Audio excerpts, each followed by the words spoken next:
سيدنا ومولانا محمد المرجوي شفاعته وعلى آله وأصحابه ومن إليه متابعته أشهد أن لا إله إلا الله وحده لا شريك له وأشهد أن محمدا عبده ورسوله لا نبي ولا رسول بعده اللهم صل وسلم وبارك على نبينا محمد وعلى آله وأصحابه أجمعين ومن تبعهم beda, Cok. بإحسان إلى يوم Sama. الدين.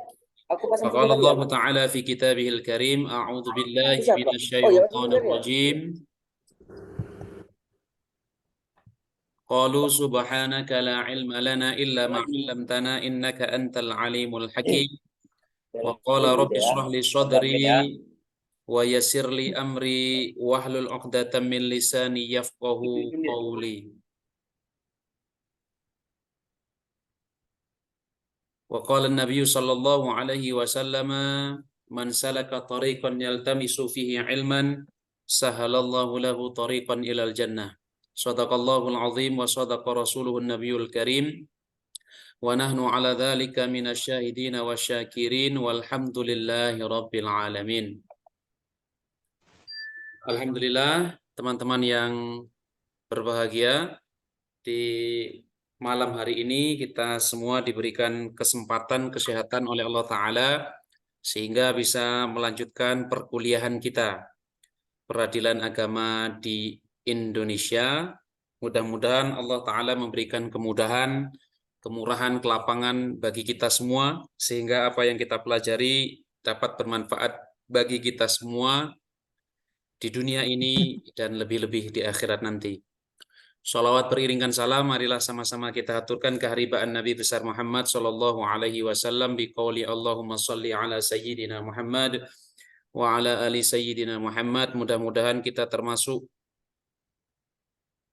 umat Nabi besar Muhammad sallallahu alaihi wasallam dan apa yang kita laksanakan, kita tekuni dan kita kerjakan di malam hari ini mudah-mudahan merupakan bagian daripada cara kita untuk mengikuti sunnah Rasulullah Sallallahu Alaihi Wasallam untuk terus menambah ilmu, menuntut ilmu, menambah wawasan, dan dengan cara itu mudah-mudahan kita semakin cinta dengan baginda Rasulullah Sallallahu Alaihi Wasallam. Teman-teman yang berbahagia, pada kesempatan yang baik ini, insya Allah kita akan melanjutkan perkuliahan kita.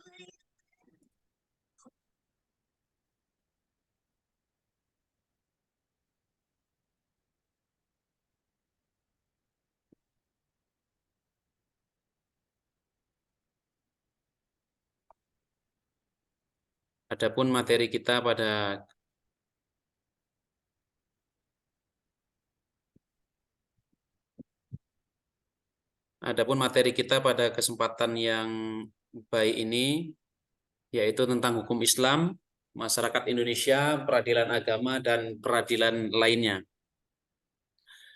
Namun demikian, saya sebelum melanjutkan perkuliahan kita ingin meminta komentar dari beberapa teman, dari beberapa rekan mahasiswa atas artikel yang sudah saya share, apa pelajaran yang bisa dipetik dari artikel tersebut, di mana artikel tersebut sangat berkaitan dengan mata kuliah kita, yaitu berkaitan dengan peradilan agama di Indonesia. Ya, sebelum saya tunjuk, barangkali ada yang ingin mewakili terlebih dahulu, berinisiatif untuk memulai, silakan.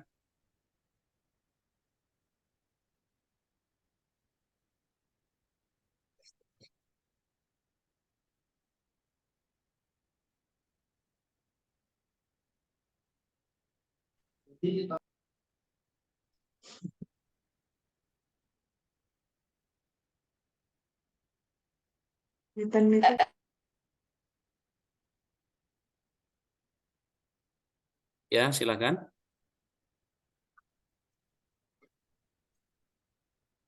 Mas Zaki Arkan, silakan. Iya, Sudah dibaca artikelnya, Mas? sudah Pak.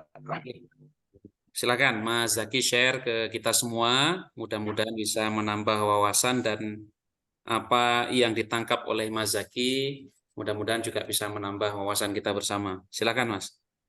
Ya, dari yang saya baca sekilas ya, tapi saya baca semua, yaitu Oke. berupa masalah miskomunikasi di situ. Jadi dalam pernikahan itu eh, diharuskan atau setidaknya dianjurkan untuk suami istri dalam komunikasi, dalam memperbagus komunikasinya, karena itu akan berdampak pada ikatan mereka dalam pernikahan dan bisa berakibat buruk pada perceraian. Dan itu sudah sering terjadi di Indonesia. Ya, Ya, mungkin itu. oke. Mungkin ada poin lain yang Mas Zaki bisa tangkap. eh untuk saat ini cuman itu, Pak. Oh ya, baik. Kemudian Komunikasi. kalau misalnya Mas Zaki suatu saat menjadi mediator. Nah, mediator Oke, berarti orang yang menengahi perkara ya di oke. pengadilan agama. Apa yang akan Mas Zaki sampaikan kepada orang yang katakanlah mau bercerai nih? Apa yang Ya, Mas Zaki mau nasihatkan? mungkin sebisa mungkin untuk menasehati mereka eh, dan mempersulit mereka untuk bercerai. Karena perceraian adalah salah satu hal yang mubah tapi dibenci oleh Allah Subhanahu wa taala. Ya Hmm, mungkin itu. oke, baik. Terima kasih Mas Zaki. Silakan Ya Mas Pak, Zaki sama-sama. tunjuk salah satu temannya. Oh, iya Pak. Saudara Samudra. Saya nunjuk Silakan, saudara Samudra. Nggih. silakan Mas Samudra diaktifkan.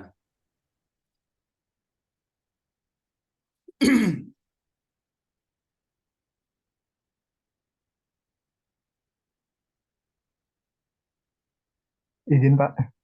Ya, silakan Mas. Ya, silakan Eh, langsung saja Mas Samudra. Ya, apa eh, yang poin-poin penting yang bisa Mas tangkap? saya rasa sama Pak dengan yang sebelumnya Pak. Ya, usahakan beda lah.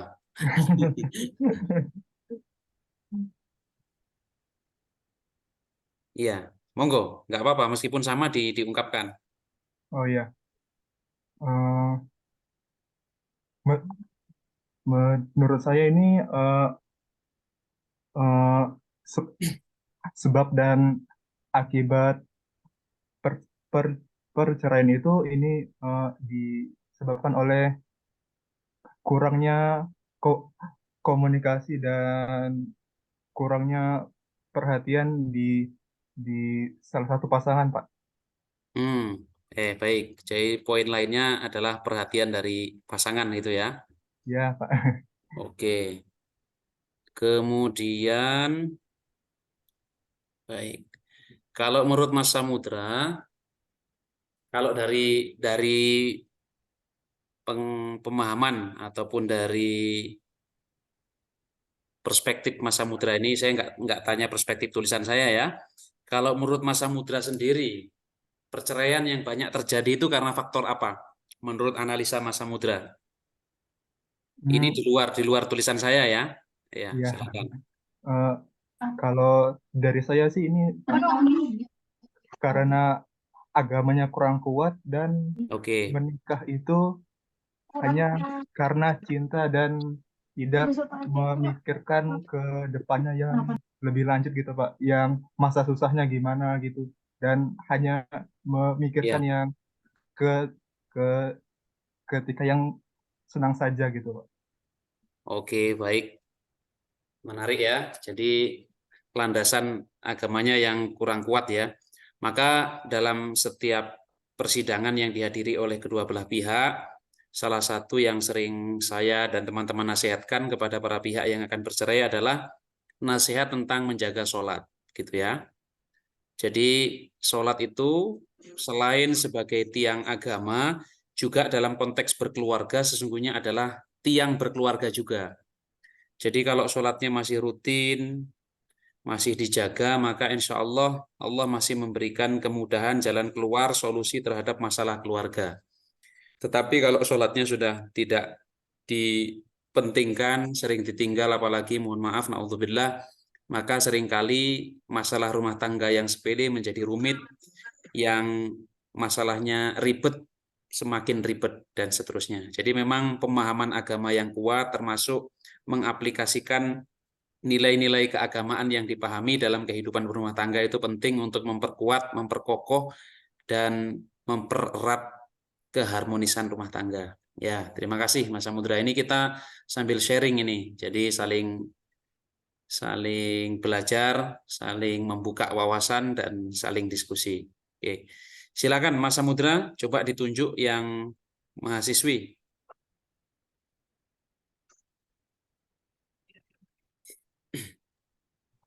Ini Pak, eh, Arlin Rigita Pak. Ya, silakan Mbak Regita diaktifkan, di unmute.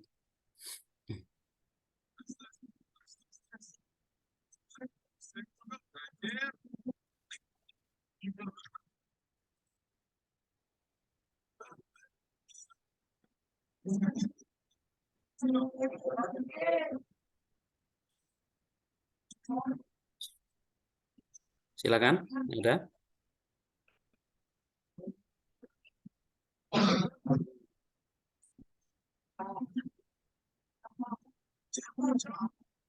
Yang lain berarti Mas, yang lain berarti yang jadi.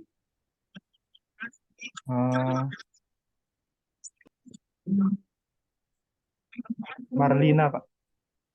Silakan Mbak Marlina.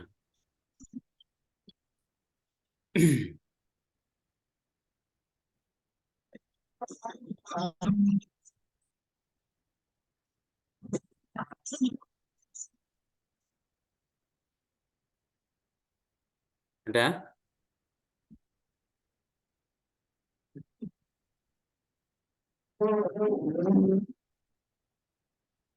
Oh, ini aja nih saya tunjuk yang ramean ini. Adila, Talita, Nabila, Mutiara ini. Silakan diaktifkan.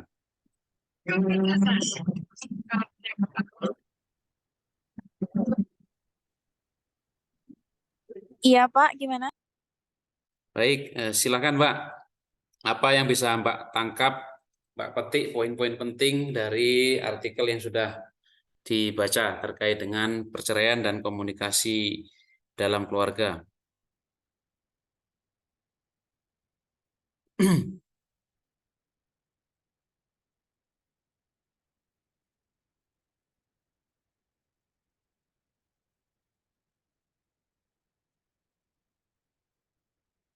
Silakan.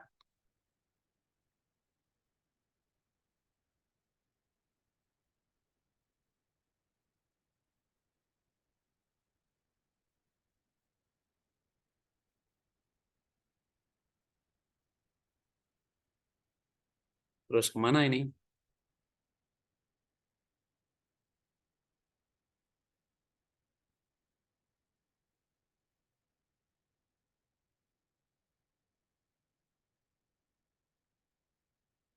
Atau ini Diva Yuryaska dan kawan-kawan, silakan.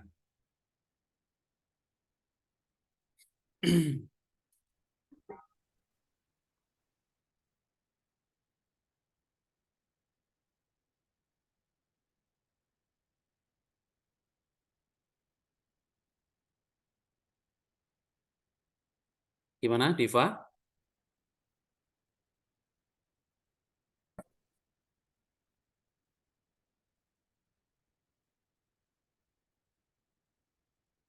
Atau Nabilah Nada, silakan.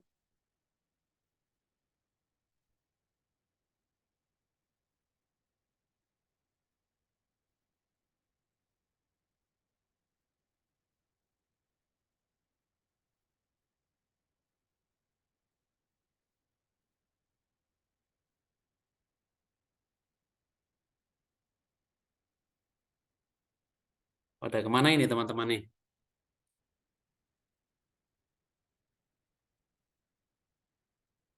Saya aja, Pak. Ya, silakan, Mbak. Ini salah satu beberapa alasan dari banyaknya perceraian kan, Pak? Iya, boleh. Eh, Kalau menurut saya pribadi ya beberapa di antaranya tuh yang sudah disebutkan teman-teman sebelumnya. Mm-mm. Kemudian tambahannya mungkin ini Pak, kalau saya lihat dari beberapa kejadian sekitar, maksudnya orang-orang terdekat, Mm. itu adanya campur tangan dari kedua belah pihak mertua Ya, Pak, oke, khususnya mungkin orang tua dari suami begitu. itu ya. Nah, karena dari satu kasus yang ada yang pernah terjadi di sekitar saya, itu Mm. sebenarnya suami istri tidak ingin berpisah. Baik, Akan tetapi karena adanya campur tangan dari mertua, eh, pihak suami, jadinya rumah tangga ini bubar, Pak. Itu. iya, oke. Mbak siapa tadi namanya? Anissa ya. Anissa Zahro, Mbak betul, Pak. Anissa pernah dengar istilah sandwich generation? Kenapa, Pak? Sandwich Apa? generation. Gimana? Sandwich generation, iya, Pak. Pernah. Pernah dengar? Nah, Apa yang Mbak pahami?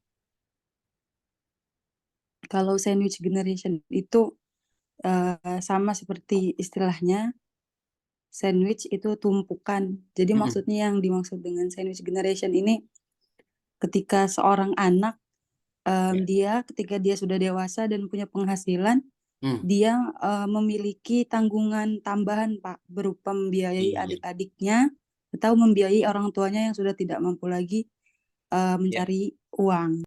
Oke. Nice. Ya, makasih Mbak Anissa ya.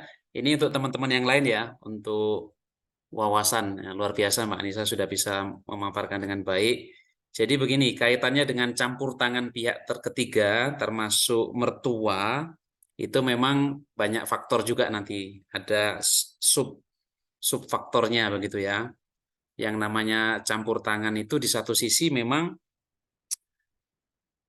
orang tua itu pasti menginginkan yang terbaik untuk anaknya, sekalipun anaknya sudah berkeluarga. Itu yang teman-teman juga perlu pahami nanti kalau sudah berkeluarga. Tetapi ketika nanti kita menjadi orang tua yang sudah punya anak yang dewasa, nah kita jadi tahu batasan. Kapan saatnya kita memberikan masukan, kapan saatnya kita memberikan saran, kapan saatnya kita melarang, kapan saatnya kita memberikan kesempatan kepada anak untuk merdeka, untuk bebas bertindak, untuk menentukan pilihannya, untuk menjadi diri mereka sendiri, untuk menjadi keluarga yang tidak dibayang-bayangi oleh orang tuanya. Nah, kira-kira begitu. Tetapi sebagai anak, kita juga harus bisa memahami dan bersikap proporsional terhadap arahan dari orang tua. Bagaimanapun yang namanya orang tua itu tentu saja lebih berpengalaman dibanding kita sebagai anak. Dan orang tua pernah menjadi anak, sementara kita barangkali belum betul-betul menjadi orang tua. Dan juga pastinya yang namanya campur tangan dari orang tua itu biasanya memang maksudnya baik, tapi seringkali yang menjadi masalah itu memang terlalu intens campur tangannya sehingga tadi yang disampaikan Mbak tadi akan menjadi kendala tersendiri. Kemudian yang berikutnya memang kaitannya dengan sandwich generation di mana ada keluarga yang menanggung banyak orang begitu ya. Jadi yang bahasanya Mbak Anissa tadi tumpukan tadi. Nah, itu kadangkala bisa dipahami sebagai intervensi dari orang-orang yang kemudian bertumpu pada keluarga tersebut.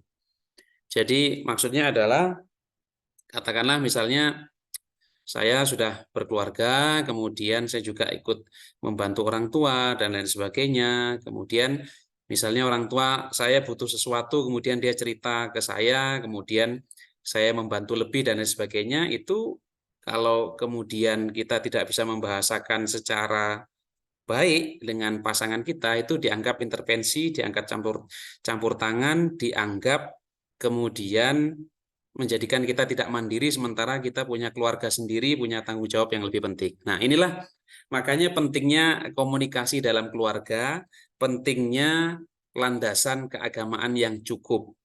Antara suami istri harus memahami bagaimanapun yang namanya suami Karena dia laki-laki, tetap dia memiliki tanggung jawab yang lebih. Sementara istri juga harus memahami ketika kemudian suami harus berbagi. Tetapi ya tentu saja tetap ada skala prioritas, tetap ada komunikasi, tetap tidak main sebelah, istilahnya dia main kucing-kucingan, selalu memberi tapi tidak pernah memberitahu, dan akhirnya kalau sudah ketahuan kan menjadi lebih tidak enak. Kulil haqqo walau kana murron. Jadi katakanlah yang hak, lebih baik jujur meskipun pahit daripada kita tidak terus terang sementara manis tapi suatu saat justru sangat pahit dirasakan. Nah, oke, kira-kira itu. Tapi memang betul yang disampaikan Mbak Anissa tadi, di pengadilan memang banyak yang itu yang menjadi alasan perceraian karena campur tangan pihak ketiga. Ya itulah tadi artinya pentingnya pemahaman yang cukup, pentingnya ilmu yang cukup untuk berkeluarga. Karena yang namanya berkeluarga itu adalah terus-menerus sepanjang hayat. Orang dimanapun kalau ditanya pasti meniatkan berkeluarga itu ya sekali seumur hidup. Sehidup semati, seia sekata, sehidup sesurga, dan seterusnya. Tetapi dalam prakteknya tentu ada dinamikanya, ada cerita uniknya, ada kasus-kasus menariknya, dan seterusnya.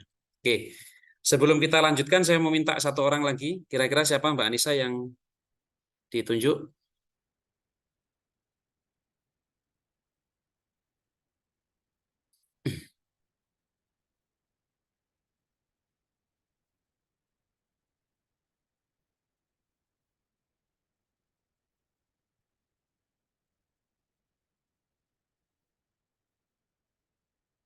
Silakan Mbak Zahrotul Zanah menunjuk satu orang lagi sebelum kita lanjutkan ke materi kita.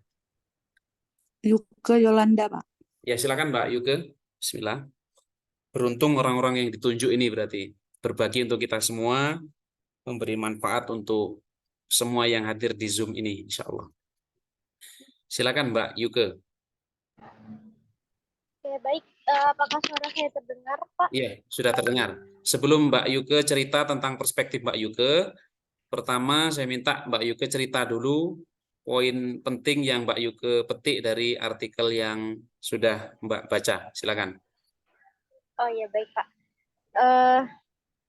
Baik, poin pentingnya mungkin kurang lebih sama juga sama teman-teman yang tadi. Oke. Yang pertama itu, ya untuk menggabungkan dua keluarga dari latar belakang yang berbeda, kita perlu pemahaman agama yang cukup gitu, Pak. Jadi agar tidak terjadi kayak kesalahan yang ada di artikel ini, kayak miskomunikasi dan lain-lain sebagainya. Mungkin itu awal kecil-kecil, dikit-dikit miskomunikasi, akhirnya itu yang menjadi penyebab yang utama gitu. Mungkin awalnya nggak berarti, tapi akhirnya berarti gitu, Pak. Oke. Ya.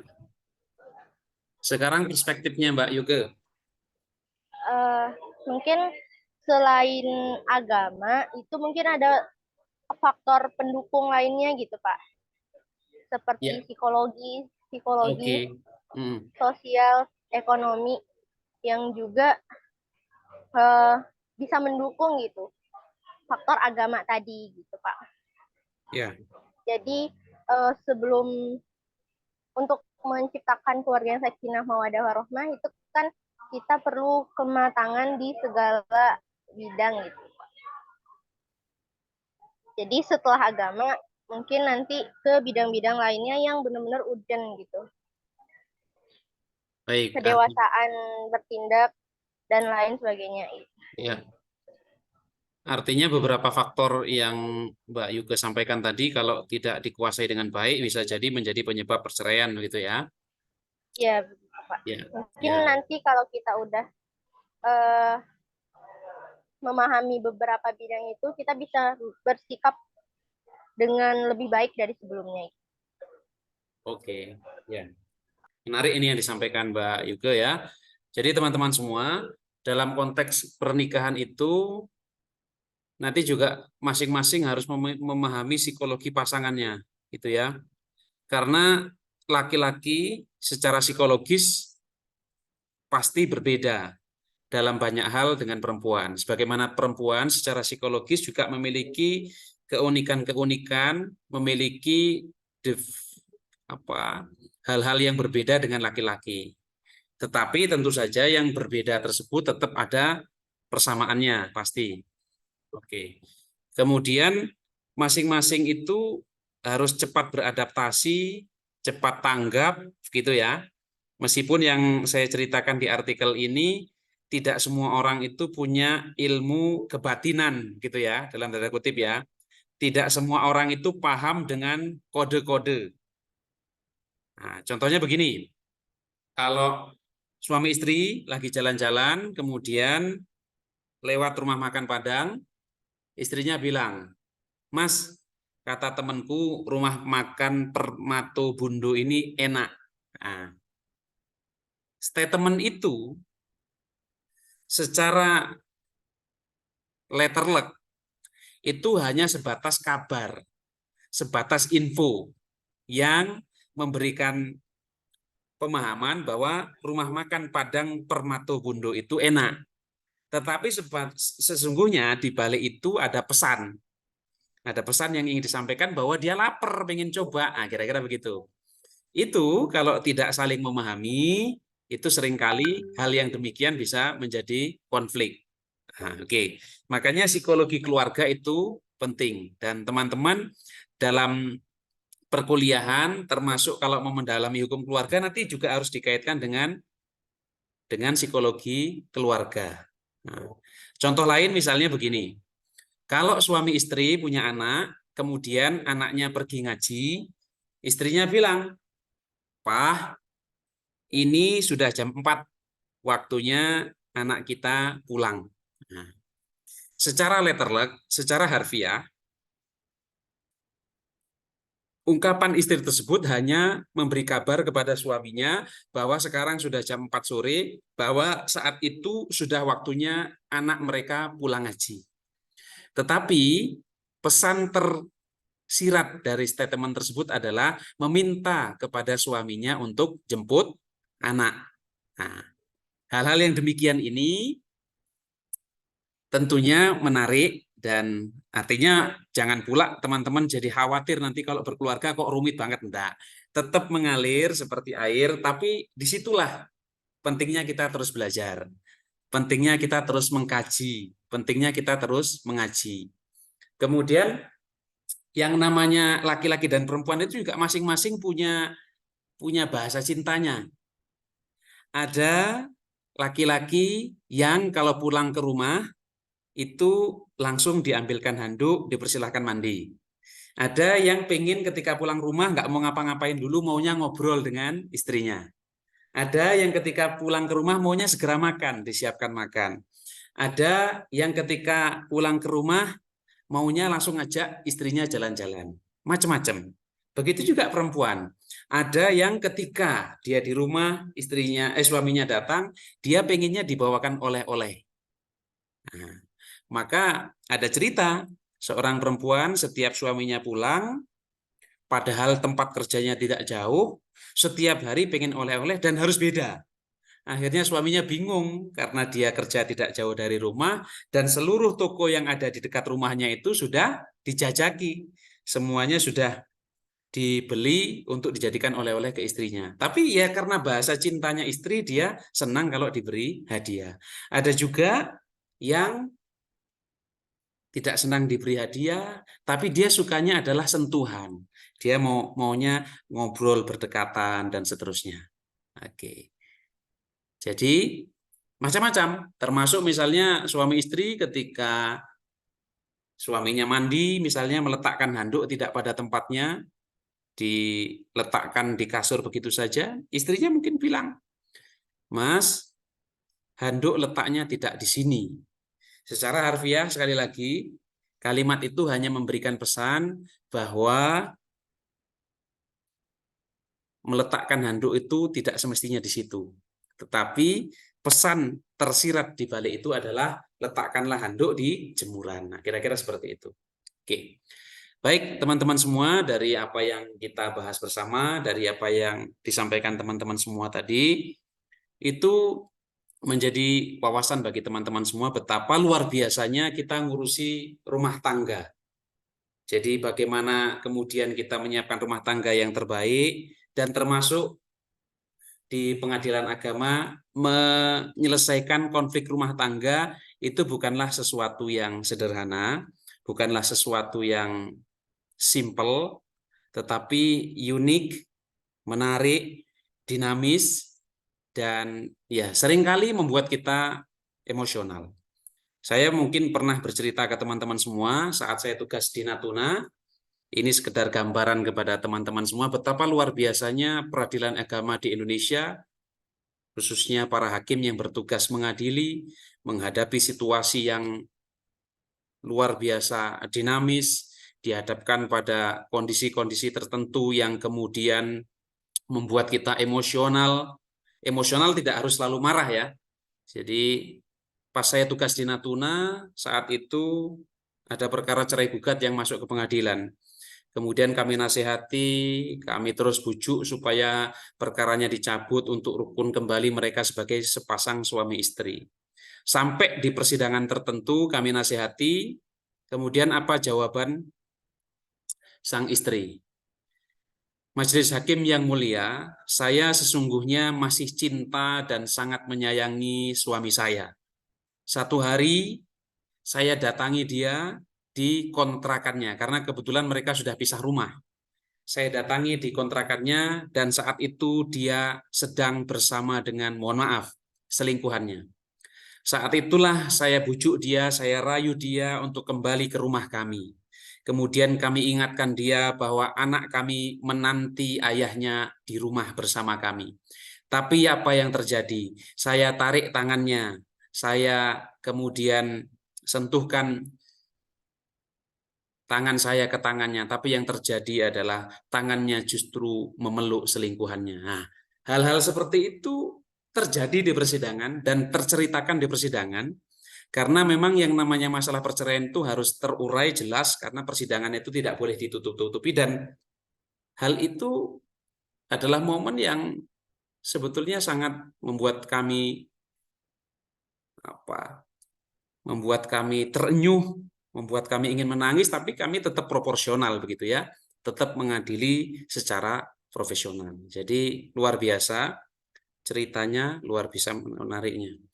Teman-teman semua, perlu saya sampaikan, yang namanya perkara perceraian itu kalau tidak selesai di tingkat pertama, maka mereka yang tidak puas dengan putusannya bisa mengajukan upaya hukum, namanya upaya hukum banding, yang nanti akan diperiksa oleh Pengadilan Tinggi Agama. Kalau putusan dari pengadilan tingkat banding tidak juga memuaskan, mereka bisa menempuh upaya hukum kasasi yang akan diadili di Mahkamah Agung. Ketika kasasi ternyata tidak memuaskan dan mereka punya bukti-bukti yang mendukung yang cukup serta memadai, mereka bisa mengajukan apa yang disebut dengan peninjauan kembali, yang juga akan diputus oleh Mahkamah Agung dengan majelis hakim yang berbeda. Nah, kemudian ada yang mewacanakan supaya perkara di Mahkamah Agung itu tidak terlalu banyak, maka perkara perceraian itu cukup diselesaikan di pengadilan pertama saja atau Pengadilan Tinggi Agama. Tapi kemudian ada wacana, ada masukan bahwa perkara perceraian itu sesungguhnya tidak bisa dianggap sebagai sesuatu yang sederhana. Karena pernah terjadi di Pengadilan Agama Batam, di mana seorang suami tidak terima digugat cerai oleh istrinya karena dia tidak siap secara emosional, kemudian dia tidak memiliki pegangan agama yang kuat. Apa yang terjadi? Karena dia tidak siap untuk digugat cerai, dia tidak siap mempertahankan, dia tidak siap untuk menghadapi masalah yang kemudian masuk ke pengadilan agama. Apa yang terjadi? Dia, mohon maaf, akhirnya bunuh diri. Nah, hal-hal yang demikian berarti menjadi gambaran betapa kemudian pentingnya peradilan agama, dan perlu diingatkan kepada siapapun yang datang ke pengadilan agama bahwa perceraian itu bukanlah jalan yang satu-satunya. Jadi maka ketika datang ke pengadilan pun selalu dinasihati, selalu diberikan pandangan untuk memperbaiki rumah tangganya, untuk mengingat kembali masa-masa indah bersama sebagaimana yang disampaikan teman kita tadi, kemudian untuk memikirkan masa depan anak, dan yang lebih penting dari itu adalah bagaimana kemudian rumah tangga itu tetap dipertahankan. Karena dikatakan dalam sebuah hadis, jadi yang namanya pernikahan itu adalah menyempurnakan separuh agama, falyattaqillah fil nisfil baqi, dan hendaklah orang yang sudah menikah itu bertakwa kepada Allah di separuh lainnya. Sehingga kalau sudah menikah, menjaga keharmonisan rumah tangganya, kemudian dia bertakwa, menjaga keimanan Islam dan ihsannya, maka sempurnalah agamanya. Itu artinya orang kalau sudah menikah, masih terikat pernikahan, berarti dia masih memiliki modal untuk menyempurnakan agamanya. Tinggal disempurnakan dengan takwanya. Kira-kira begitu. Baik, teman-teman semua, kita masuk ke sekilas ke materi kita. Jadi kita akan diskusikan tentang hukum Islam, masyarakat Indonesia, peradilan agama, dan peradilan lainnya. Slide yang sudah saya siapkan hanya poin-poin pentingnya saja, dan secara general sudah tergambarkan dari cerita dan diskusi kita bersama tadi di awal, bahwa yang namanya peradilan agama itu adalah, dan dalam hal ini dalam konteks lembaganya namanya pengadilan agama, adalah satu hal yang harus ada begitu dalam konteks masyarakat yang mayoritas muslim sebagaimana di Indonesia. Dan kemudian Indonesia ini juga selain masyarakatnya muslim, mayoritas muslim, juga dinamika hukum Islamnya juga luar biasa. Kita melihat praktek-praktek keislaman yang dalam tanda kutip dalam konteks khilafiyah juga bermacam-macam, dan teman-teman mahasiswa apalagi nanti akan menghadapi masa-masa KKN, dan saya pikir dari sejak teman-teman datang ke Jogja pun teman-teman sesungguhnya sudah belajar tentang toleransi dalam beragama, belajar tentang bagaimana kita memahami praktek-praktek keagamaan yang berbeda dengan yang kita praktekkan selama ini, dan disitulah kita dilatih kedewasaannya untuk menghadapi situasi yang berbeda dan lain sebagainya. Termasuk nanti kalau teman-teman sudah, sebagaimana yang saya sebut tadi, sudah KKN juga menyesuaikan dengan masyarakat di mana kita ditempatkan. Dan itulah teman-teman beruntung di UII yang berdiri di atas dan untuk semua golongan, begitu ya. Jadi dilatih, dididik untuk arif menyikapi perbedaan yang ada. Nah, maka teman-teman semua, karena perbedaan dalam pemikiran keislaman tersebut ada 4 mazhab, kemudian juga dinamika pemikiran keislaman tersebut, maka dahulu pemerintah kemudian mewacanakan, meminta kepada ulama-ulama Indonesia ketika itu untuk menyusun panduan, supaya dari panduan tersebut dapat dijadikan rujukan, supaya putusan-putusan pengadilan itu nanti ada keseragamannya. Jadi tidak berbeda-beda, karena berbeda madhab tentu akan berbeda hasilnya, akan berbeda putusannya. Makanya saat itu lahirlah kompilasi hukum Islam yang dikuatkan lewat Inpres tahun 1991. Dan kompilasi hukum Islam itu adalah hasil pemikiran ulama Indonesia yang berangkat dari kitab-kitab dari para ulama, kemudian dari hasil studi banding, dari wawancara para tokoh. Nah, kemudianlah dirumuskan, dikalibrasi, difinalisasi hingga terwujudlah kompilasi hukum Islam yang sudah saya bahas di pertemuan selanjutnya, di pertemuan sebelumnya, di mana buku yang pertama itu tentang pernikahan, tentang perkawinan, kemudian buku 2 tentang waris, buku yang ketiga tentang perwakafan. Oke. Nah, Teman-teman, kita bicara tentang kekuasaan kehakiman. Di sini dijelaskan kekuasaan kehakiman dilakukan oleh sebuah mahkamah agung.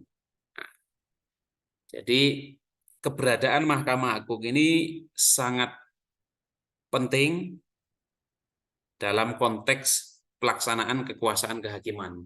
Karena di sini bahasanya jelas, kekuasaan kehakiman dilakukan oleh sebuah mahkamah agung dan badan peradilan yang berada di bawahnya. Berarti yang berada di bawah Mahkamah Agung. Dalam lingkungan peradilan umum, dalam hal ini nanti ada pengadilan negeri, kemudian tingkat bandingnya namanya pengadilan tinggi. Selanjutnya lingkungan peradilan agama, berarti di tingkat pertamanya namanya pengadilan agama, kemudian di tingkat banding namanya pengadilan tinggi agama. Baru kemudian masuk yang berada di bawah Mahkamah Agung juga lingkungan peradilan militer. Di tingkat pertama namanya Dilmil atau pengadilan militer, kemudian ada istilahnya pengadilan tingginya namanya Dilmilti, pengadilan tinggi militer, kemudian ada lagi namanya Dilmiltama, pengadilan militer utama. Itu memang levelingnya berbeda dengan lingkungan peradilan umum dan peradilan agama. Kemudian terakhir lingkungan peradilan tata usaha negara. Di tingkat pertama namanya pengadilan tata usaha negara, kemudian di tingkat banding namanya PT Tun, pengadilan tinggi tata usaha negara, baru kemudian ke Mahkamah Agung. Kemarin sudah saya jelaskan, terkhusus juga bagi teman-teman yang mengambil mata kuliah analisis perkara di peradilan agama, kalau kita jalan-jalan ke gedung pengadilan saat ini, hampir bisa dipastikan gedung pengadilan tersebut di depannya ada tiang, ada pilar yang jumlahnya 4. Itu bukan menggambarkan bahwa pengadilan itu berarti dipimpin oleh 4 pimpinan, bukan demikian, tetapi yang masyhur bahwa itu gambaran tentang 4 lingkungan peradilan yang ada di bawah Mahkamah Agung, yaitu lingkungan peradilan umum, lingkungan peradilan agama, lingkungan peradilan militer, dan lingkungan peradilan tata usaha negara. Sehingga kalau teman-teman ditanya, ada berapa lingkungan peradilan yang berada di bawah Mahkamah Agung? Jelas, jawabannya ada 4. Dan keempat lingkungan peradilan ini secara umum model penggajiannya, kemudian model promosi dan mutasi atau perpindahannya kurang lebih sama karena mereka satu atap. Maka teman-teman mungkin pernah mendengar istilah one roof system of justice. One roof berarti satu atap, sistem berarti sistem satu atap dalam konteks peradilan, yaitu maksudnya di Indonesia itu pengadilan umum, agama, militer, dan tata usaha negara itu berada satu atap di bawah Mahkamah Agung. Itulah namanya one roof system of justice. Nah, kemudian yang perlu teman-teman ketahui, kekuasaan kehakiman selain dilakukan oleh sebuah Mahkamah Agung dan 4 lingkungan peradilan di bawahnya yang telah saya sampaikan tadi, juga ini yang terakhir, klausul yang terakhir ini, dan oleh sebuah Mahkamah Konstitusi. Makanya teman-teman harus cermat nanti. Jadi Mahkamah Konstitusi itu levelingnya itu bisa dikatakan selevel dengan Mahkamah Agung. Jadi kalau codingnya itu kalau nggak salah, kalau Mahkamah Agung itu Ketua Mahkamah Agung plat nomornya itu RI 8. Kalau Mahkamah Konstitusi RI 9 kalau nggak salah. Jadi kan mulai dari Presiden, kemudian Wapres RI 1, RI 2, RI 3 itu istri Presiden, RI 4 istri Wapres, dan seterusnya. Mahkamah Agung itu RI 8 codingnya. Jadi Mahkamah Konstitusi itu bukan di bawahnya Mahkamah Agung, tapi dia sama-sama lembaga tinggi negara, gitu ya. Jadi kekuasaan kehakiman dilaksanakan oleh sebuah Mahkamah Agung dan badan peradilan di bawahnya yang ada 4 tadi yang sudah saya jelaskan, dan oleh sebuah Mahkamah Konstitusi. Nah, Mahkamah Konstitusi ini memiliki memiliki bidang garap yang tentu saja berbeda dengan Mahkamah Agung. Pengujian undang-undang terhadap undang-undang dasar itu menjadi kompetensinya Mahkamah Konstitusi. Kalau ada sengketa pemilu, itu menjadi wilayahnya Mahkamah Konstitusi. Tapi kalau ada sengketa tentang peraturan tertentu terhadap undang-undang, itu menjadi wilayahnya Mahkamah Agung. Tapi kalau ada sengketa tentang undang-undang terhadap undang-undang dasar, itu nanti penyelesaiannya di Mahkamah Konstitusi. Jadi uji materi undang-undang dasar itu nanti wilayahnya Mahkamah Konstitusi. Hal ini diatur dalam pasal 18 Undang-Undang Nomor 48 Tahun 2009 tentang kekuasaan kehakiman. Teman-teman nanti kalau mengikuti tes calon hakim atau saat ini namanya formasinya aparat analis perkara peradilan, maka harus familiar dengan pasal ini, pasal 18 Undang-Undang Nomor 48 Tahun 2009 tentang kekuasaan kehakiman. Ya, umumnya ini tadi Undang-Undang Nomor 48 Tahun 2009 tentang kekuasaan kehakiman. Yang salah satu pasalnya itu pasal 18 yang isinya tadi tentang kekuasaan kehakiman.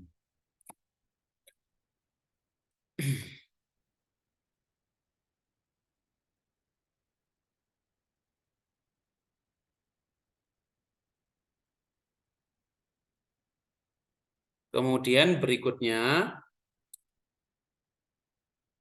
saya jelaskan sedikit tentang latar belakang historis pengadilan agama di Indonesia. Nah, nanti saya setelah ini ada kuis, dan kuisnya beberapa ada yang berkaitan dengan materi yang saya sampaikan sambil diingat-ingat dan sambil direnungi, dipahami. Mudah-mudahan teman-teman nanti mendapatkan wawasan yang bermanfaat ke depannya. Marcus Tullius Cicero lahir 106 sebelum Masehi dan wafat 43 sebelum Masehi. Teman-teman tidak usah kaget ya, mungkin sudah paham semuanya. Kenapa kok justru wafatnya lebih muda dibandingkan lahirnya, Pak? Ya karena sebelum Masehi. Jadi kalau sebelum Masehi, ngitungnya itu justru turun begitu ya. Oke. Dia mengatakan ubi societas ibius. Maksudnya apa? Di mana ada masyarakat, di situ ada hukum. Karena di Indonesia ini sudah jelas adalah sebuah negara itu kan syaratnya harus ada wilayahnya, ada peraturannya, kemudian ada orang yang kemudian tinggal di tempat tersebut. Nah, karena Indonesia ini sudah jelas adalah masyarakat yang sangat majemuk, terdiri dari 17-an ribu pulau, 34 provinsi, belum lagi ditambah dengan Papua Pegunungan dan seterusnya itu sudah nambah lagi. Maka di situ ada hukum. Nah, dan ya kita tahu bersama bahwa betapa banyak hukum, aturan, peraturan, surat ketetapan, dan seterusnya yang ada di negara kita ini. Dan itu pertama kali dicetuskan oleh Marcus Tullius Cicero ini. Ingat, pokoknya biasanya disingkat juga dengan MT Cicero ya. Ubi societas ibius, di mana ada masyarakat, di situ ada hukum. Karena adanya masyarakat itu berpotensi adanya konflik, adanya masalah, adanya sengketa, adanya hubungan hukum yang boleh jadi hubungan hukum tersebut dilaksanakan dengan baik, ada kalanya hubungan hukum tidak dilaksanakan sesuai dengan kesepakatan bersama yang ada istilah wan prestasi dan lain sebagainya, ada perbuatan melawan hukum dan seterusnya. Maka disitulah ada hukum yang memberikan kepastian terhadap pola hubungan relasi antara warga masyarakat. Itu ya, kita ingat-ingat bersama yang dicetuskan oleh Cicero, ubi societas ibius, di mana ada masyarakat, di situ ada hukum. Jangan kebalik, di mana ada hukum, di mana ada masyarakat. Itu betul juga sih, tapi dalam konteks istilah ini, ubi societas. Jadi societas ini kan society, ingat aja. Society berarti di mana masyarakat kan sosial ya. Ibius, ius ini biasa diartikan dengan hukum, maka ada ius constitutum, ada ius constituendum. Kalau ius constitutum adalah hukum yang berlaku saat ini, yang ongoing proses. Tapi kalau ius constituendum itu adalah hukum yang dicita-citakan, hukum yang diwacanakan, yang direncanakan, dan seterusnya. Ya. Jadi ubi societas ibisius, di mana ada masyarakat, di situ ada hukum. Kemudian ada yang membuat istilah, di mana ada hukum, di sana harus ada hakim. Ada masyarakat, ada hukumnya, tetapi hukum ini dalam konteks tertentu tidak bisa diterapkan begitu saja. Tidak semua masyarakat memahami hukum, tidak semua masyarakat peduli dan mematuhi hukum. Meskipun ada fiksi hukum. Apa anak fiksi hukum itu? Yang mengandaikan bahwa ketika hukum itu sudah diundangkan, maka semua warga masyarakat harus dianggap paham dan mengerti. Tetapi dalam kenyataannya tentu saja dinamis. Di mana ada hukum, di situ ada hakim. Nah, hakim inilah yang fungsinya memberikan jalan tengah, memberikan pemahaman, menjadi pihak yang menegakkan hukum itu di dalam sebuah komunitas atau masyarakat. Kemudian ada pendapat dari Pak Muktiarto. Beliau ini adalah hakim agung yang sudah pensiun. Apa yang beliau sampaikan?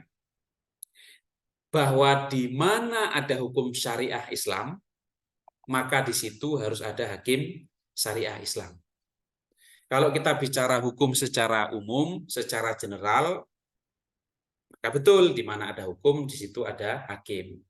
Kemudian Pak Muktiarto ini adalah hakim agung di Kamar Agama.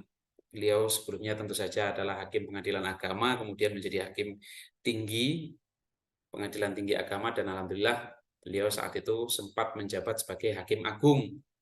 Dan sekarang di Mahkamah Agung yang namanya hakim agung itu dikelompokkan berdasarkan kamar. Ada kamar agama, ada kamar pidana, kamar perdata, kamar militer, kamar tata usaha negara, ada hakim agung ad hoc juga. Jadi rumahnya satu, tapi kamarnya beda-beda. Itu kira-kira.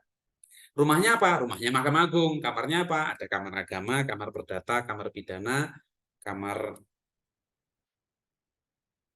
militer, kamar tata usaha negara, dan seterusnya. Jadi pendapat beliau bahwa di mana ada hukum syariah Islam, maka di situ harus ada hakim syariah Islam. Berarti di mana ada komunitas Islam, di situ ada hukum Islam, dan disitulah kemudian ada hakim Islam. Yang dalam hal ini berarti adalah hakim di lingkungan peradilan agama. Peradilan syariah Islam di Indonesia dikenal dengan peradilan agama. Sudah saya sampaikan juga sebelumnya, tetapi dalam konteks Provinsi Aceh atau Nangro Aceh Darussalam, peradilan agama disebut dengan Mahkamah Syariah.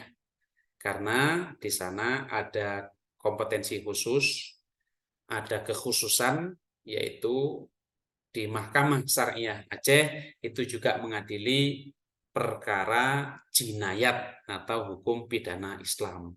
Kalau di tempat lain, orang mencuri, orang mohon maaf, memperkosa, orang berzina, khalwat, dan seterusnya, itu diadili di pengadilan negeri. Tapi khusus di Aceh, itu nanti kalau muslim pelakunya atau non-muslim tapi menundukkan diri terhadap syariat Islam, maka akan diadili di Mahkamah Syariah.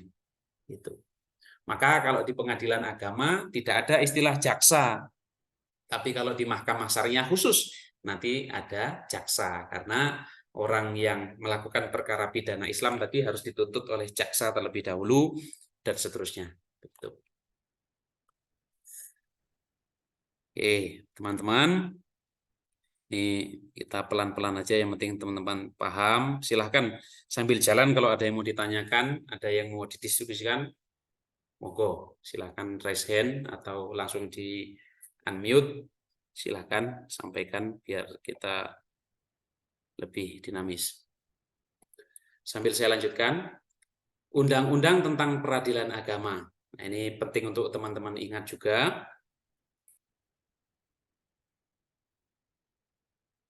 Ya. Jadi undang-undang yang secara spesifik mengatur tentang peradilan agama, ini dia. Nah, nanti kalau di kuis muncul, teman-teman ingat-ingat ini. Undang-Undang Nomor 7 Tahun 1989.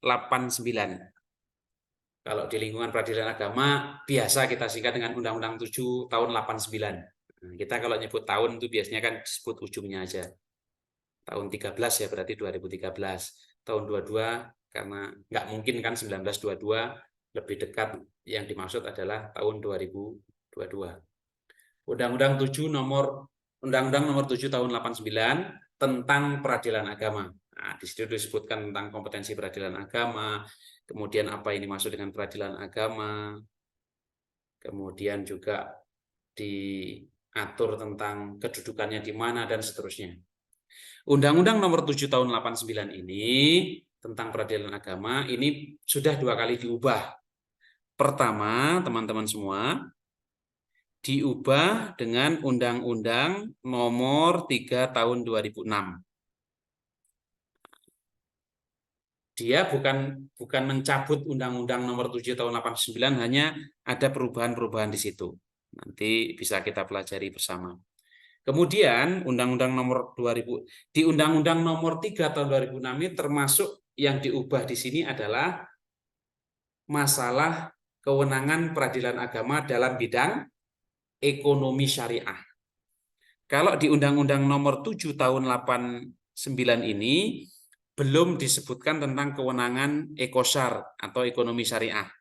Tetapi kemudian setelah diubah dengan Undang-Undang Nomor 3 Tahun 2006, salah satu kompetensi absolut atau bidang garap yang kemudian sudah pasti menjadi wewenangnya peradilan agama itu termasuk ekonomi sengketa ekonomi syariah.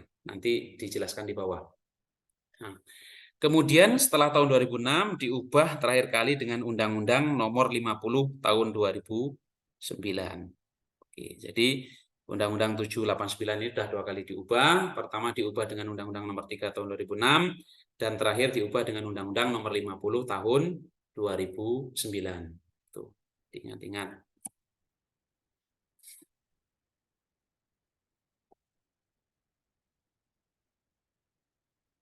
Baik. Teman-teman semua, kalau kita bicara peradilan agama itu bedanya apa sih, Pak?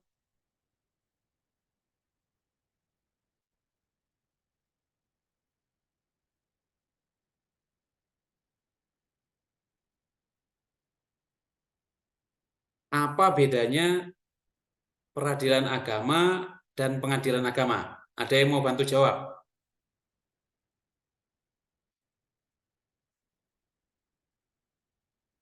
Ada yang mau berpendapat? Salah enggak apa-apa di kelas kita ini.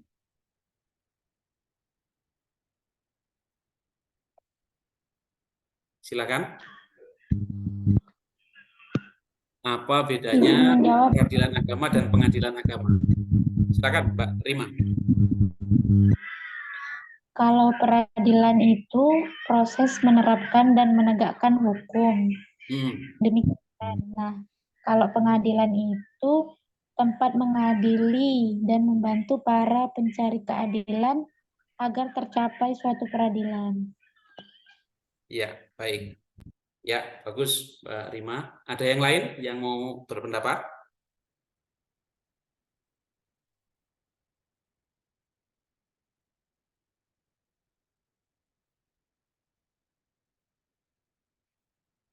Baik ya, disimak baik-baik yang baru bergabung juga. Jadi peradilan agama dan pengadilan agama itu memang berkait ya artinya, tapi tetap ada perbedaannya, termasuk peradilan umum dan pengadilan negeri juga sama. Jadi frasa peradilan agama itu terdiri dari 2 frasa, yaitu peradilan dan agama. Oke, sudah betul tadi yang disampaikan Mbak Rima Pramita tadi, bahwa peradilan itu lebih kepada aktivitasnya, lebih kepada tugasnya, lebih kepada proses bisnisnya. Jadi peradilan itu adalah di sini dijelaskan tugas yang dibebankan kepada pengadilan. Nah, jadi makanya tadi yang disampaikan Mbak Rima tadi, kalau pengadilan itu adalah lembaganya. Jadi ibarat pengadilan itu rumahnya, peradilan itu adalah aktivitas, proses, segala kejadian, segala dinamika, segala kegiatan yang terjadi di dalam rumah tersebut, gitu ya. Meskipun nanti dalam konteks wacana, dalam konteks diskusi dan sebagainya, kadang-kadang memang saling melengkapi, begitu ya. Tapi kalau kita kupas lebih dalam lagi, peradilan itu lebih kepada tugas yang dibebankan kepada pengadilan atau sebuah aktivitas, kegiatan, tugas, kemudian fungsi, manajemen yang ada di dalam sebuah pengadilan.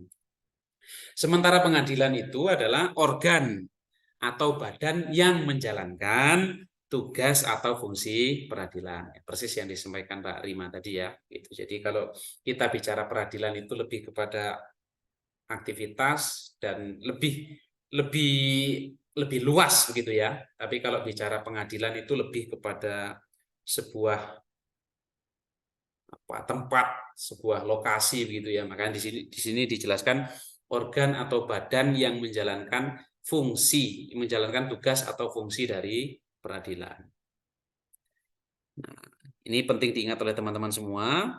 Peradilan agama adalah peradilan bagi orang-orang yang beragama Islam. Maka tadi kita di awal jelaskan bahwa adanya sebuah masyarakat meniscayakan adanya hukum. Adanya hukum dan masyarakat meniscayakan adanya hakim.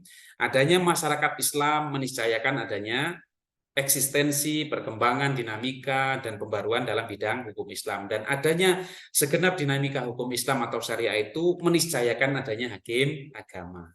Peradilan agama dalam konteks ini adalah peradilan bagi orang-orang yang beragama Islam. Saya jelaskan di kesempatan yang lalu, pernah orang yang beragama Hindu di Bali juga mengajukan uji materil ke Mahkamah Konstitusi terhadap undang-undang ini, bahwa mereka juga meminta kalau begitu kami yang beragama Hindu mestinya ada pengadilan khusus, yaitu peradilan agama Hindu. Kalau peradilan agama itu dipahami sebagai peradilan bagi orang-orang yang beragama Islam. Nah itu nanti lebih lebar lagi, berarti orang Buddha akan menuntut hal yang sama, yaitu nanti terkait dengan politik hukum dan kebijakan pemerintah tentu saja. Tetapi dalam hal ini karena memang semula secara faktual, secara historis memang Islam sebagai agama mayoritas di Indonesia, dan kemudian dibuatlah undang-undang tentang peradilan, di mana masing-masing kabupaten dan kota memiliki pengadilan, baik pengadilan negeri maupun pengadilan agamanya. Maka dalam konteks ini peradilan agama adalah peradilan bagi orang-orang yang beragama Islam, kecuali, ini nanti tetap ada pengecualiannya, yaitu dalam bidang ekonomi syariah. Sebagaimana yang sudah saya jelaskan sebelumnya, dalam konteks ekonomi syariah yang dilihat itu adalah akadnya.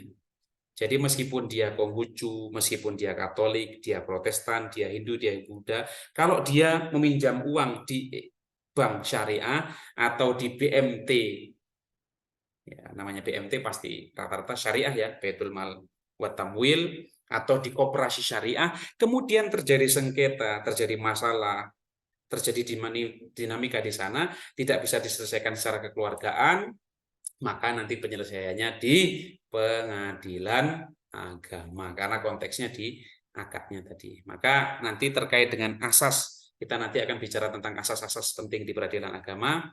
Asas personalitas keislaman itu nanti dinamis, gitu ya.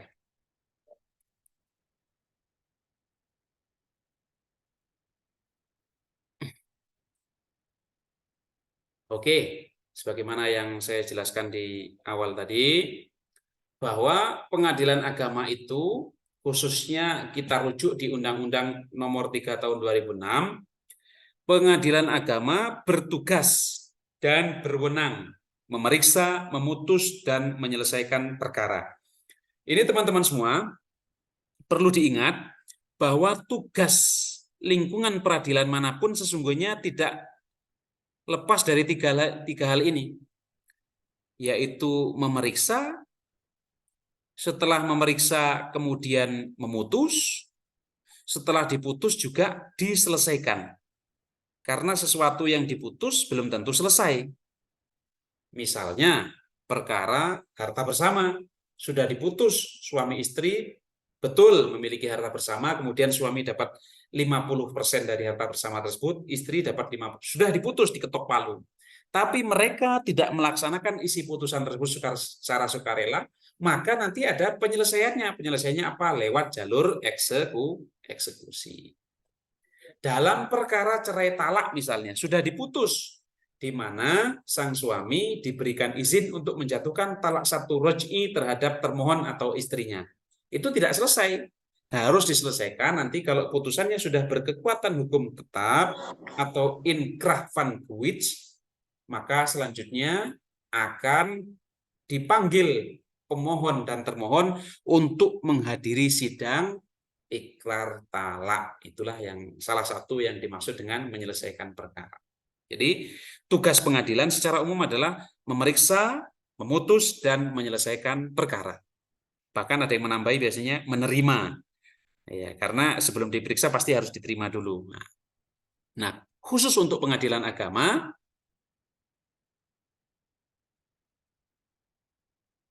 bertugas dan berwenang memeriksa, memutus, dan menyelesaikan perkara sebagaimana pengadilan negeri, militer, dan tata usaha negara, tetapi pembedanya di sini. Di tingkat pertama antara orang-orang yang beragama Islam, kecuali di bidang ekonomi syariah tadi ya, sebagaimana sudah saya jelaskan, di bidang apa saja? Satu, di bidang perkawinan. Oke, teman-teman semua, kalau kita bicara bidang perkawinan ini sesungguhnya sangat luas. Nanti di kesempatan yang lain mudah-mudahan ada cukup waktu kita bahas apa saja yang termasuk bidang perkawinan dalam konteks kompetensi peradilan agama. Dalam konteks kompetensi pengadilan agama. Yang namanya perkawinan itu ada isbat nikah, ada hak asuh anak, ada harta bersama, ada perceraian, ada nafkah, kemudian ada perwalian, ada kuasa asuh, ada nafkah lampau, ada nafkah iddah, dan macam-macam. Nah, tapi memang yang paling sering itu adalah masalah perceraian. Tapi sebetulnya derivasi atau turunan daripada perkawinan dalam konteks kompetensi agama ini sangat luas, gitu ya. Kemudian yang kedua apa? Setelah perkawinan adalah tentang waris. Tentu saja yang dimaksud di sini adalah waris Islam, gitu ya. Karena kalau orang non-muslim menikah, kemudian salah satunya meninggal, ada sengketa waris, masuknya ke pengadilan negeri. Selain masalah waris, juga masalah wasiat. Misalnya orang bersengketa, si A berwasiat kepada si B, kemudian si A meninggal. Tapi ahli waris yang lain tidak setuju dengan wasiat tersebut. Terjadilah sengketa, tidak bisa diselesaikan secara kekeluargaan. Maka mereka mengajukanlah gugatan ke pengadilan terkait dengan wasiat. Terkait dengan hibah juga demikian. Terkait dengan wakaf, sengketa wakaf juga sering terjadi di masyarakat dan kemudian dibawa untuk diselesaikan di pengadilan. Kemudian masalah zakat, meskipun saya sendiri belum pernah nemu ya perkaranya seperti apa, tapi bisa saja. Karena yang kita tahu, yang namanya amil zakat itu, atau yang berhak menarik zakat dari masyarakat itu sebetulnya adalah mereka yang sudah mendapatkan SK dari Badan Amil Zakat Nasional, yang kalau di kabupaten berarti Basnas Kabupaten, kalau di provinsi berarti Basnas Provinsi, kalau di pusat berarti ya Badan Amil Zakat Nasional yang di pusat, gitu. Misalnya terjadi sengketa, ini mestinya mereka nggak berhak ini menjadi amil, belum jelas posisinya. Sementara mereka sudah mengambil bagian padahal mereka tidak sah sebagai amil misalnya. Terjadi sengketa, terjadi masalah. Itu nanti penyelesaiannya menjadi kompetensi atau bidang garapnya dari pengadilan agama. Kemudian masalah infak. Ya, bisa jadi infak ini nanti yang jadi masalah adalah tentang pengelolaannya. Masjid misalnya, infak. Pengelolaannya jadi masalah. Pengurus maksudnya infaknya nol, sebagaimana Masjid Jogokarian yang kita ketahui bersama, infak Jumatnya selalu nol. Dengan alasan, dengan argumentasi bahwa ketika infak nol itu justru jamaah akan semakin semangat untuk memberikan infaknya karena mereka merasa apa yang sudah diberikan di Jumat yang lalu sudah terpakai secara maksimal, sehingga mereka semangat untuk memberikan infak yang baru bahkan lebih banyak karena tahu ini akan segera menjadi manfaat, menjadi jariah. Nah, misalnya takmirnya yang satu ingin digunakan semaksimal mungkin, bahkan nol kalau bisa minus. Tetapi yang lain maunya didepositokan, yang lain maunya ditahan, digunakan sebagian. Misal terjadi sengketa seperti itu, maka penyelesaiannya kalau tidak selesai secara kekeluargaan, secara mediasi internal Dewan Kemakmuran Masjid, maka ini termasuk hal yang dapat diselesaikan di pengadilan agama. Kemudian juga sama masalah sodakoh, misalnya ada orang sodakoh, kemudian yang terjadi sengketa, kita juga masih mengandai-andai ya bentuk sengketanya seperti itu. Tapi kalaupun terjadi sengketa, terjadi masalah itu, kalau tidak selesai secara kekeluargaan, ini juga bisa diselesaikan di pengadilan agama. Dan yang terakhir itu adalah tentang ekonomi syariah. Jadi menyelesaikan perkara di tingkat pertama dalam bidang ekonomi syariah. Karena sekarang bank syariah sudah banyak di mana-mana, koperasi syariah ada di mana-mana, BMT menjamur di mana-mana. Kalau terjadi sengketa, orang minjam kemudian dia wan prestasi tidak menyelesaikan pinjamannya sebagaimana akad, maka kalau sudah diperingatkan oleh lembaga keuangan syariah tersebut tetapi tidak juga mengindahkan, maka dapat disengketakan atau dibawa untuk diselesaikan di pengadilan agama. Ya, jadi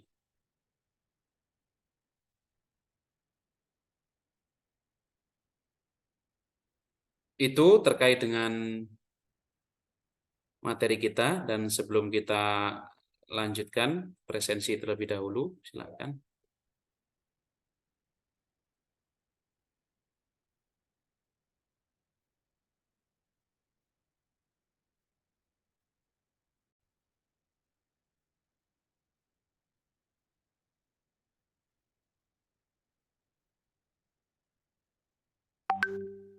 Ya, silakan.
Baik, sudah semua ya? Iko belum, Mbak. Belum, Pak. Baik, teman-teman semua. Jadi, Saya nggak bisa, Pak. ya, nanti terakhir berarti ya, yang nggak bisa ya. Teman-teman semua, saya perlu menyampaikan satu hal bahwa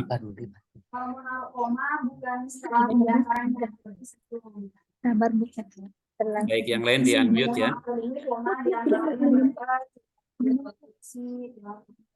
Ya, jadi teman-teman semua, saya memposisikan teman-teman semua ini sebagai mahasiswa yang sudah matang secara pemikiran, kemudian sudah bisa mempertimbangkan mana yang tepat, mana yang bijak, mana yang baik, dan seterusnya, sehingga saya tentu saja tidak bisa mengontrol secara penuh tentang keseriusan dan itikat baik dari teman-teman semua, tetapi yang jelas saya selalu berhusnuzon dan berharap teman-teman kooperatif bisa mengikuti ini dengan kuliah kita dengan baik, tidak main-main, dan kemudian bisa mendapatkan wawasan dan pengetahuan yang sebanyak-banyaknya. Dan tentu saja teman-teman sudah meniatkan diri untuk kuliah, mengambil mata kuliah ini sudah melengkapi administrasi, keuangan, dan lain-lain sebagainya, maka sangat rugi kalau teman-teman justru tidak serius, tidak mengikuti dengan sebaik-baiknya. Jadi saya selalu berharap, mendoakan, dan saya tentu saja tidak bisa mengontrol secara penuh karena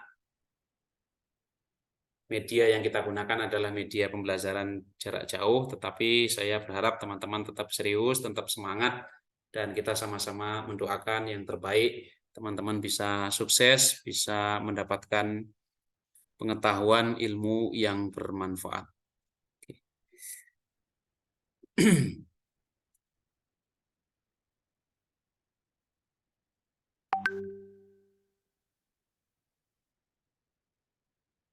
Baik, untuk selanjutnya, untuk menambah bekal wawasan teman-teman, pemahaman terhadap terhadap materi yang saya sampaikan, juga untuk membekali teman-teman tentang wawasan hukum, tentang dunia peradilan agama di Indonesia secara umum.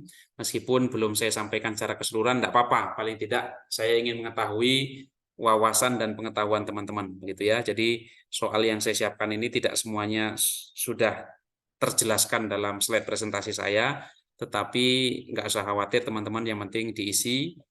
Kalaupun salah, insya Allah nanti saya jelaskan menjadi wawasan bagi teman-teman semua, dan insya Allah kalau pernah keliru biasanya tidak lupa nanti.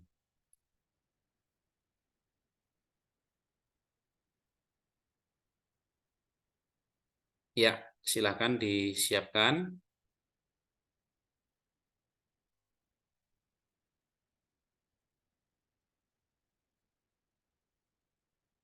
Oke, join myquiz.com, masukkan kodenya 916185.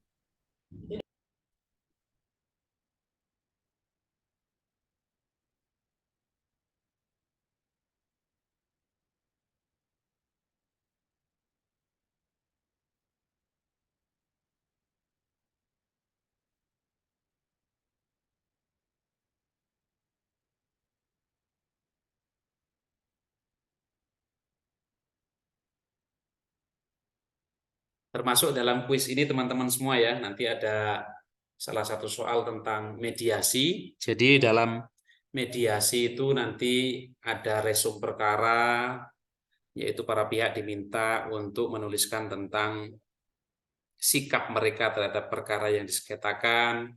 Nanti ada mediasi secara virtual, ada laporan mediasi, kemudian ada juga kaukus. Nah, kaukus itu adalah misalnya yang bermediasi 2 orang, kaukus itu berarti pertemuan antara mediator dengan salah satu pihak tanpa kehadiran pihak yang lain. Baru kemudian di kesempatan berikutnya atau setelah selesai dengan pihak penggugat, mediator bertemu dengan pihak tergugat, itu juga namanya kaukus. Jadi pertemuan dengan salah satu pihak tanpa kehadiran pihak yang lain, dan itu dibenarkan untuk menggali lebih jauh karena bisa jadi orang yang bersengketa itu ketika dia dihadap-hadapkan dia tidak terbuka karena malu, karena marah, karena tertekan secara emosional dan sebagainya, tapi ketika ditanya satu persatu bisa jadi sikapnya berbeda. Oke, 25 orang yang sudah bergabung, silahkan yang lain. Bismillah, kita sama-sama belajar, semangat untuk teman-teman semua.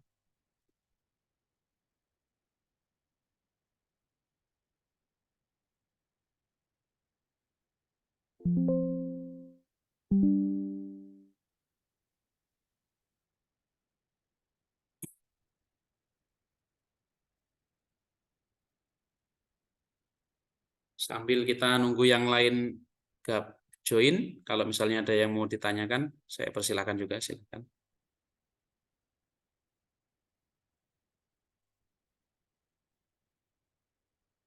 Jadi skor teman-teman juga ditentukan dengan kecepatan dalam menjawab. Meskipun benar semua, kok saya kalah dengan teman saya, sama-sama benar semua misalnya, ya mungkin karena kita tidak lebih cepat dari teman kita dalam menjawab. Gitu. Jadi ini latihan ketepatan, kecermatan, tetapi juga harus benar gitu ya.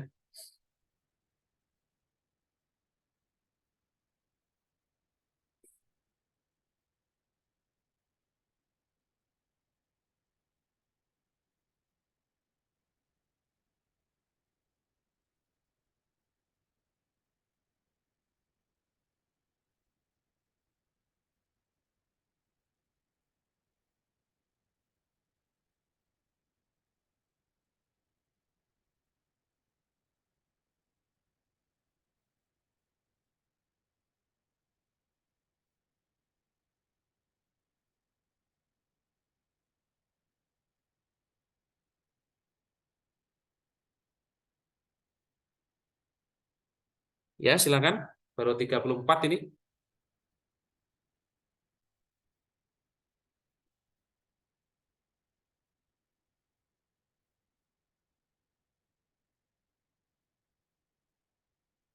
Ya, kita mulai saja ya.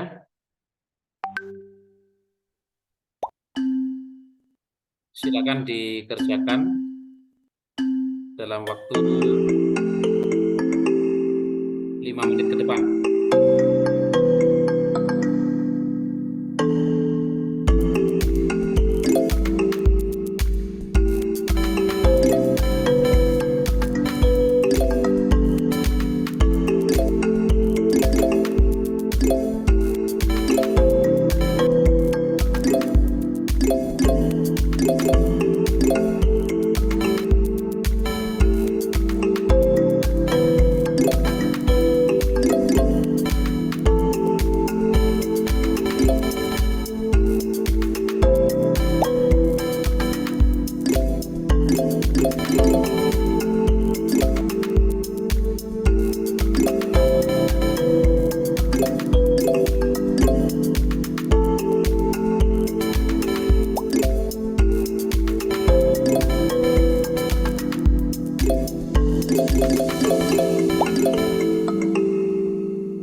1 menit lagi ya.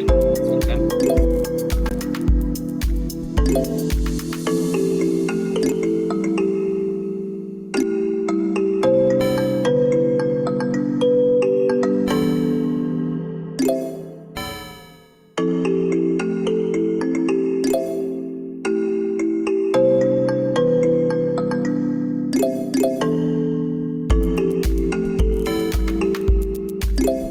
Sementara performa paling bagus Ahmad Harun, Irfan, Musa.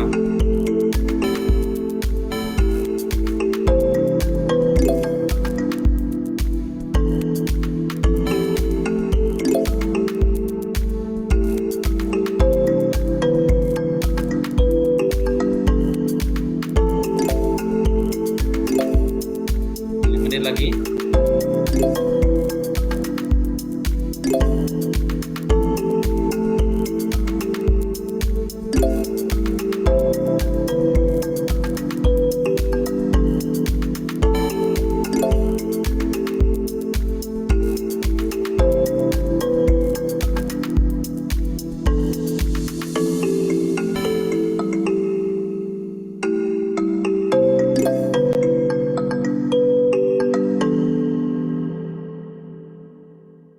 Oke.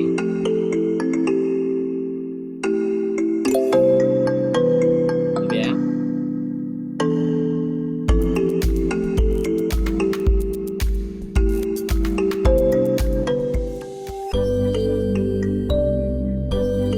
Ya, baik, selamat Mas Ahmad Harun, Alfat dan Salsa ya. Oke, ini hasilnya ya.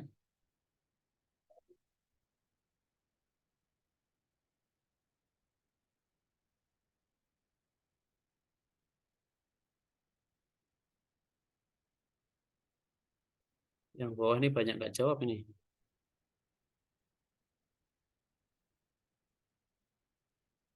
Baik, gimana soalnya? Ada kesulitan, teman-teman?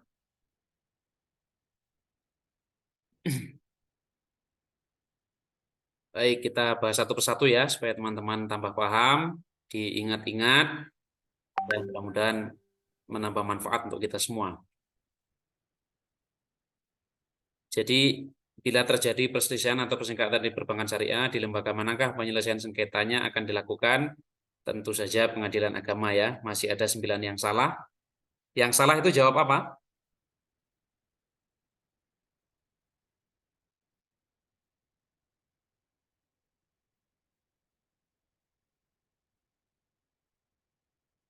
Halo? Apa salah klik?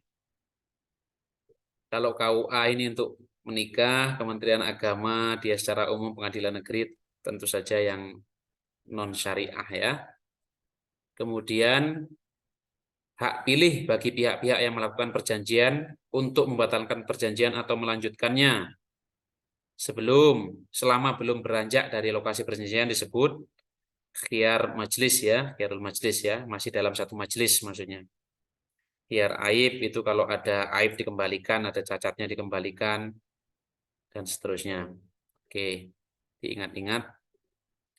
Putusan akhir berdasarkan sifatnya yang bersifat menghukum adalah, nah, diingat-ingat ya, ini ada 15 yang benar, 26 salah, itu kondemnatur atau kondemnatoir, dia sifatnya menghukum. Misalnya menghukum tergugat atau siapa yang menguasai objek untuk menyerahkan objek tersebut kepada penggugat, misalnya. Dia menghukum.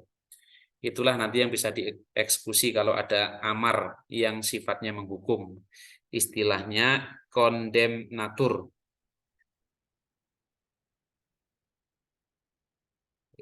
Oh, ini sama ya, ini mestinya satunya deklaratif ini. Oke, kemudian berikut ini yang bukan. Nah, ingat ya teman-teman ya, kalau mengerjakan soal ada yang bukan, itu berarti pilih yang justru yang salah. Yang bukan termasuk undang-undang yang secara spesifik mengatur tentang peradilan agama adalah Undang-Undang 7 nomor tahun 19 tentu saja, kemudian diubah menjadi Undang-Undang Nomor 3 tahun 2006 dan terakhir diubah menjadi Undang-Undang Nomor 50 tahun 2009. Nah, yang Undang-Undang Nomor 48 tahun 2009 ini adalah tentang kekuasaan kehakiman, maka jawabannya yang D. Kemudian nomor 4, berikut ini adalah badan peradilan yang berada di bawah Mahkamah Agung, kecuali, sudah saya jelaskan tadi ya, masih ada yang keliru juga. Jadi yang tidak berada di bawah Mahkamah Agung itu adalah Mahkamah Konstitusi. Yang peradilan agama, peradilan umum, peradilan militer, dan peradilan tata usaha negara, semuanya ini 4 lingkungan peradilan yang berada di bawah Mahkamah Agung. Kemudian ini ingat tadi ya, ubi societas ibi ius adalah istilah yang pertama kali dicetuskan oleh Marcus Tullius Cicero. Maksud ungkapan tersebut sudah kita jelaskan tadi, di mana ada masyarakat, di situ ada hukum. Societas, society berarti masyarakat, ius hukum. Next, secara etimologis, hukum dalam bahasa Arab adalah itsbatu syai'in ala syai'in, artinya adalah memutuskan suatu perkara berdasarkan suatu aturan. Ingat-ingat ya, bukan berdasarkan kesepakatan, berdasarkan suatu aturan ini maksudnya berdasarkan hukum. Bukan pula memutuskan suatu perkara berdasarkan suatu kasus, memutuskan suatu perkara berdasarkan suatu keinginan juga bukan, tapi yang tepat adalah memutuskan perkara berdasarkan suatu kasus bisa jadi benar, tapi kan harus tepat ya. Dalam konteks ini yang tepat adalah memutuskan suatu perkara berdasarkan suatu aturan. Itsbatu syai'in ala syai'in. Kemudian nomor 8, dalam sidang gugatan perceraian, pemeriksaan dilakukan dalam sidang yang bersifat, yang betul adalah tertutup untuk umum, karena sifat perceraian itu adalah aib yang harus dipersulit, sifatnya personan reh, hukum perorangan, perseseorangan. Maka sifat persidangannya dalam pemeriksaan itu tertutup untuk umum, diingat-ingat ya. Kemudian yang nomor 9 sudah saya kasih bocoran tadi ya. Dalam proses mediasi dikenal istilah kaukus. Nah, kaukus itu adalah pertemuan antara mediator dengan salah satu pihak. Nah, yang ini tanpa dihadiri oleh pihak lain, diingat-ingat. Kalau pertemuan mediator dengan ahli dalam bidang tertentu untuk memberikan penjelasan dan pertimbangan yang dapat membantu para pihak dalam penyelesaian perbedaan ini bukan termasuk kaukus. Ini ya hanya menghadirkan ahli saja. Pertemuan antara mediator dengan para pihak berperkara ini bukan kaukus, namanya ya mediasi itu sendiri secara umum. Pertemuan antara para pihak yang berperkara tanpa didampingi oleh para kuasa hukumnya juga bukan kaukus istilahnya. Oke. Next. Panggilan terhadap pihak-pihak yang berperkara dianggap sebagai panggilan yang resmi dan wajib apabila dilakukan oleh, yang benar hanya 11 ini ya, dilakukan oleh jurusita pengadilan yang bersangkutan. Kalau yang keliru tadi, silakan komentar, jawab apa?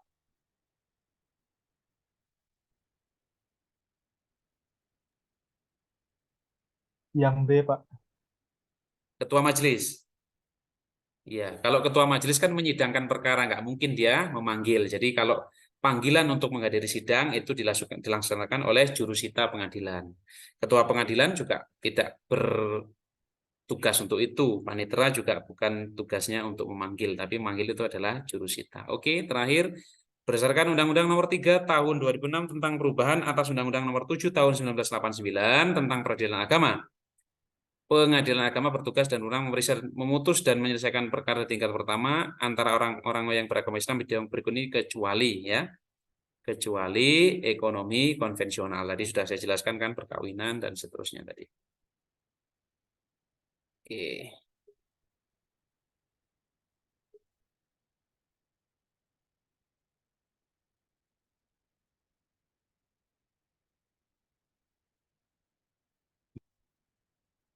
Muhammad Aslan hadir.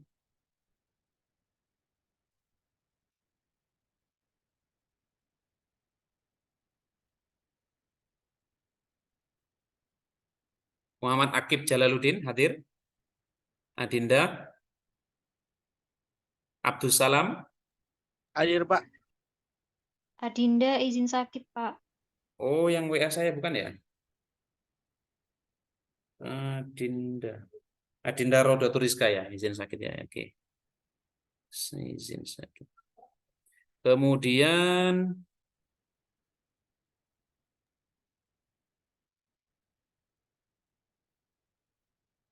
Irdiansyah, Afifah Endar, Bisa hadir, Pak. Fifah ya. Oke. Iya, Pak. Irdiansyah enggak ada. Farhah Salsabila, Farhah Salsabila, Siti Hadir, Pak. Aisyah. Oke. Siti Aisyah hadir ya. Yang nggak bisa tadi siapa aja? Dwi Abdussalam. Kemudian Retno Ayu hadir. Yuke Yolanda ada. Dewi Oktaviani nggak bisa absen. Hadir, Pak. Iya. Oke. Yuke hadir, Pak.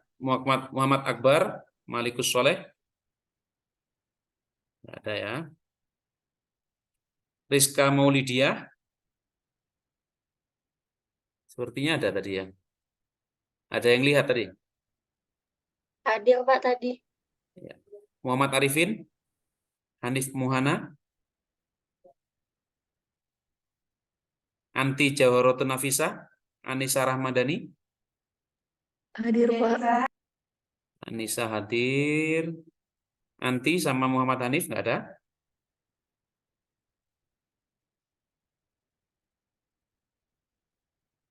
Laila Ajeng, Thomas Andika.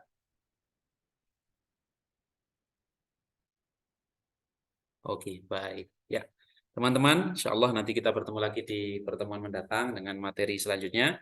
Mari sama-sama kita akhiri, kita syukuri, kita tutup bersama pertemuan kita dengan bacaan hamdalah dan doa kafaratul majlis. Alhamdulillahirabbil alamin. Subhanakallahumma wa bihamdika asyhadu an la ilaha illa anta astaghfiruka wa atubu ilaik. Wassalamualaikum warahmatullahi wabarakatuh. Waalaikumsalam warahmatullahi wabarakatuh. Terima kasih, Pak. Terima kasih, Pak. Ya, sama-sama. Ya, Terima silakan kasih, selamat Pak. istirahat, silakan bisa live Zoom-nya. Ya. Ini yang message ke saya Khairunisa Salma dan Febri Rifani, maksudnya dua-duanya atau salah satunya ini?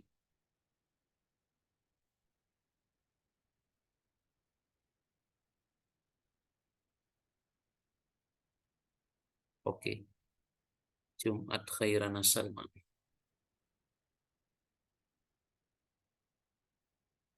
Khairunisa.